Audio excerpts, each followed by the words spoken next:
Hello र नमस्ते सबैजनालाई। सो लाभा अग्नि 2 चाहिँ मसँग आइसकेको छ। यो चाहिँ इन्डियामा रिसेन्टली एकदमै नै हाइप भएको प्रडक्ट हो। यो फोनले चाहिँ आफ्नो प्राइसमा दिने स्पेक्स र फिचर्सहरू छ नि त्यो चाहिँ अनम्याच नै छ के। अब आजकल चाहिँ स्मार्टफोन्सहरू स्पेसली बजेट र मिड रेन्ज स्मार्टफोन्सहरू चाहिँ निकै नै बोरिङ भएर आइरहेको छन्। त्यस्तो खासै केही एक्साइटिङ नै छैन। सो यस्तो समयमा चाहिँ लाभाले अग्नि 2 को रूपमा निकै रिफ्रेसिङ स्पेक्सहरू दिएको छ। पुरै तहल्का नै मचाएको छ कि यसले। त्यही भएर मलाई यो युनिट किन्न पनि एकदमै नै गाह्रो भएको थियो कि एमाजोनको सेलमा मात्रै आउँथ्यो। जे होस् पोको F1 लन्च हुँदाको टाइममा जस्तो हाइप थियो नि हो त्यस्तै हाइप थियो यो फोनको पनि, र किन्न पनि अभाइलेबिलिटी नै नहुने। बल्ल तल्ल मैले एमाजोनबाट किनेँ र आजकल युज गरिरहेको छु। सो लाभा अग्नि 2 फोनको एमआरपी चाहिँ इन्डियामा 22,000 रुपियाँ हो र इन्ट्रोडक्टरी अफर भएर चाहिँ 20,000मा पनि अभाइलेबल छ। अब लाभाको कुरा गर्नु पर्दाखेरि चाहिँ लाभा एउटा इन्डियन ब्रान्ड हो, तर नेपालमा पनि लाभा चाहिँ अलि एक्टिभ भएर आउँदैछ। लाभाले आफ्नो बजेट फोन्सहरू चाहिँ नेपालमा लन्च गरेको छ र एउटा क्लोज सोर्सबाट हामीलाई थाहा भएको चाहिँ यो फोन पनि नेपालमा चाँडै नै लन्च हुन सक्ने चान्सेस छ भनेर हल्ला आइरहेछ। सो यो फोनको इन्डियाको प्राइस हेरिकन चाहिँ त्यही 35-36 हजारको रेन्जमा आउन सक्छ। अगेन केही कन्फर्म चाहिँ छैन, but it's just my guess. र फर द्याट प्राइस निकै खत्रै स्पेक्स छ क्या यो फोनमा। ओके, सो सुरुमा चाहिँ अनबक्सिङ गरौँ है त। बक्स चाहिँ अलिकति डिफ्रेन्ट खालको छ र यहाँ चाहिँ यु गेट द फोन। एउटा सिलिकन कभर, 66 वाटको चार्जर आउँछ यहाँभित्र र एउटा USB Type-C टु हेडफोन ज्याकवाला डङ्गल पनि इन्क्लुड गरेको छ लाभाले। यहाँ बक्समा आउने चार्जरले चाहिँ यो फोनलाई चार्ज गर्न त्यही 1 घन्टा जति लगाउँछ। अनि साथै यो फोन चाहिँ एउटा मात्र कलर र स्टोरेज भेरिएन्टमा आउँछ। ब्लू कलर मात्र अप्सन छ अनि यु गेट 8 + 256 GB वाला अप्सन मात्रै स्टोरेजको हिसाबमा। अनि यसमा माइक्रो SD कार्ड सपोर्ट पनि आउँदैन। सो सुरुमा चाहिँ यसको डिजाइनकै कुरा गर्नु पर्दा आफ्नो प्राइसको लागि चाहिँ this is one of the best designs नै। यहाँ चाहिँ तपाईँले ग्लास ब्याग पाउनुहुन्छ र दुवै अगाडि र पछाडि चाहिँ कर्भ पनि छ अनि बिल्ड क्वालिटी पनि निकै राम्रो छ के। युजुअली यो प्राइस रेन्जको फोनहरूमा चाहिँ प्लास्टिक बडी आउने गर्छ, तर यसमा चाहिँ ग्लास ब्याग छ। अब ग्लास भएर अलिकति भारी चाहिँ छ, त्यस्तो लाइट वेट नै चाहिँ छैन, तर मलाई चाहिँ यसको हेफ्ट नराम्रो चाहिँ लागेन है अनेस्टली। आजकल यस्तो राउन्ड क्यामेरा मोड्युल भएको फोन डिजाइन निकै नै ट्रेन्डमा छ र यहाँ पनि राम्रो देखिन्छ। अब यो फोनको डिजाइन चाहिँ Realme 11 Pro जतिको रिफाइन चाहिँ छैन, तर it's good for the price. इन्डियामा चाहिँ Realme 11 Proलाई चाहिँ 24,000 पर्छ, तर यहाँ चाहिँ 46,000 रुपियाँमा लन्च हुने रुमर आइरहेछ। सो त्यो प्राइस डिफ्रेन्सलाई कन्सिडर गर्ने हो भने लाभाको डिजाइनलाई चाहिँ ए नै रेट गर्न सकिन्छ। इनफ्याक्ट सबै स्पेक बाई स्पेक हेर्ने हो भने पनि अलमोस्ट अल एस्पेक्टमा ए नै रेट गर्न सकिन्छ क्या यो फोनलाई। जस्तै यहाँ यसको डिस्प्ले क्वालिटी छ नि त्यो निकै मजाको रहेको छ। यसको डिस्प्ले क्वालिटी चाहिँ त्यही 40-45 हजार पर्ने फोनमा आउने डिस्प्ले जत्तिकै नै छ। कन्ट्रास्टदेखि लिएर कलर्स अनिखेर टच रिस्पोन्स सबै दामी छ यो फोनमा।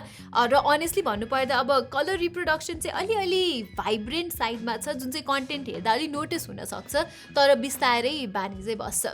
र अर्को कुरा, यो फोनको अटो ब्राइटनेस पनि त्यस्तो मजासँगले काम गर्दैन, तर त्यो बाहेक अग्नि 2 को डिस्प्लेको अरू एस्पेक्ट्सहरू चाहिँ राम्रो छ। त्यस्तै यहाँ पर्फर्मेन्स साइडमा पनि यु गेट गुड स्पेक्स।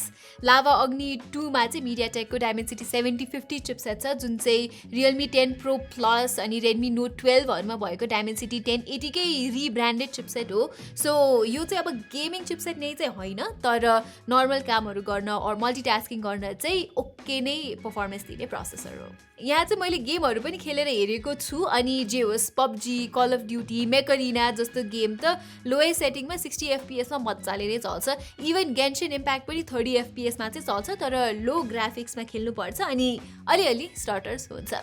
तर फेरि प्राइस हेरिकन कम्प्लेन गर्ने ठाउँ चाहिँ छैन के।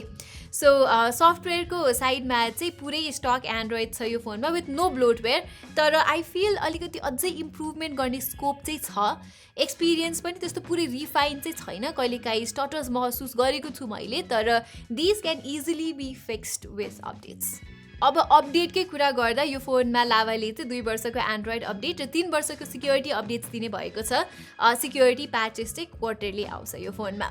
र अर्को इन्ट्रेस्टिङ कुरा चाहिँ इन्डियामा कसैले यो फोन किनेर इफ कुनै हार्डवेयर इस्युज आएमा घरमै गएर फोन रिप्लेस गर्ने कमिटमेन्ट पनि दिएको छ, which is a very smart move for a company like Lava. नेपालमा यदि लन्च भयो भने यो फोन र यस्तै स्किम आयो भने निकै नै इम्प्रेसिभ हुन्छ कि अरू कुनै पनि ब्रान्डले यस्तो गरेको छैन। एनिवे लाभा अग्नि 2 फोन चलाउँदाको एक्सपिरियन्समा चाहिँ मलाई मजाको लागेको कुरा चाहिँ यो फोनको ह्याप्टिक्स पनि हो। निकै स्ट्रङ छ ह्याप्टिक्स, झ्याङ झ्याङ खालको छैन। स्टेरियो स्पिकर्स चाहिँ छैन यहाँ, त्यो चाहिँ म मान्छु, तर यसको सिङ्गल स्पिकरको आउटपुट छ नि लाउड र सेटिस्फ्याक्टरी नै छ, सो कम्प्लेन नै चाहिँ म गर्दिनँ। अलिअलि गुनासो चाहिँ लाभा अग्नि 2 को ब्याट्री लाइफको बारेमा छ मलाई। त्यस्तो राम्रो नै चाहिँ छैन, त्यही 5 देखि 5.5 घन्टाको स्क्रिन अन टाइम दिन्छ यसको 4700 mAh ब्याट्रीले, जुन चाहिँ एभरेज मात्रै हो खासमा। ब्राइटनेस म्यानेजमेन्टमा चाहिँ अलिकति काम गर्नुपर्ने छ लाभाले, अनि ओभरनाइट ब्याट्री ड्रेन पनि 5 देखि 6% हुन्छ नर्मली, जुन चाहिँ फिक्स हुन अझै बाँकी नै छ। ओके, लास्टली क्यामेराको कुरा गरौँ। यहाँ पछाडि चाहिँ तपाईँले 4वटा क्यामेरा पाउनुहुन्छ। 50 मेगापिक्सलको प्राइमेरी सेन्सर, अनि 8 मेगापिक्सलको अल्ट्रा वाइड क्यामेरा, अनि 2वटा 2 मेगापिक्सलको डेप्थ र म्याक्रो क्यामेरा। र मैले यो फोनबाट जति पनि फोटो खिचेको छु त्यो हेर्दाखेरि चाहिँ what I can conclude is यो फोनको क्यामेरालाई कन्सिस्टेन्ट र रिलायबल चाहिँ भन्न मिल्दैन। किन भन्दा 70 to 80% अफ द टाइम चाहिँ यो फोनले राम्रो लाइटिङ भएको बेला राम्रै फोटोहरू खिच्छ, तर एट द सेम टाइम अलिकति अँध्यारो भएको बेला, लाइटिङ अलिकति च्यालेन्जिङ भएको बेला चाहिँ फेरि एचडिआर एक्सपोजरहरू सबै मेसअप गरिदिन्छ। रातिको टाइममा पनि कहिलेकाहीँ अति नोइजी आइदिन्छ फोटोहरू, अनि फेरि कुनै बेला चाहिँ राम्रो आउँछ। जे होस् अलिकति इन्कन्सिस्टेन्ट छ, जुन चाहिँ लाभाले अपडेटको मार्फतबाट फिक्स गर्छ होला। भिडियोग्राफी साइडमा चाहिँ यहाँ 4K सम्म खिच्ने अप्सन छ 30 FPS मा, तर एज एक्सपेक्टेड आउटपुट चाहिँ त्यस्तो राम्रो छैन। यहाँ 2K र 1080p को अप्सन पनि छ। 1080p मा चाहिँ राम्रै आउँछ भिडियोजहरू, जे होस् सेल्फी भिडियो चाहिँ राम्रो छैन है, फेरि 1080p मा मात्र खिच्न मिल्छ, अनि ब्याकग्राउन्डको एक्सपोजरहरू त खत्तमै छ। ओके, सो लाभा अग्नि 2 चलाएपछिको मेरो एक्सपिरियन्स चाहिँ जे होस् राम्रै भयो। स्पेक्स हेर्दा त राम्रो छँदै नै छ, तर यो फोन चलाउँदाखेरि पनि राम्रो लाग्यो कि मलाई। यो फोनको क्लोजेस्ट कम्पिटिसन भनेको चाहिँ नेपालमा आउन लागेको रियलमी 11 प्रो हो, जुन चाहिँ 45,000 मा लन्च हुने हल्ला छ। यही स्पेक्स छ त्यो फोनमा, जे होस् अलिकति सफ्टवेयर डिजाइन र क्यामेरा बढी रिफाइन छ, तर देन अगेन धेरै नै सिमिल्यारिटिज छ।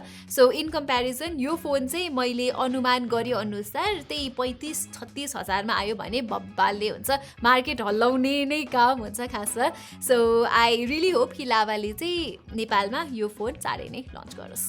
सो एभ्रीबडी, यही नै थियो मेरो अनबक्सिङ र initial impressions of the all new Lava Agni 2। तपाईँहरू चाहिँ यदि लाभा अग्नि 2 नेपाली मार्केटमा लन्च भएको हेर्न चाहनुहुन्छ भने चाहिँ do let us know in the comments below, र यस्तै टेक कन्टेन्ट हेर्नमा रुचि छ भने चाहिँ don't forget to subscribe to our channel. यति भन्दै म प्रतिमालाई बिदा दिनुहोस्, धन्यवाद।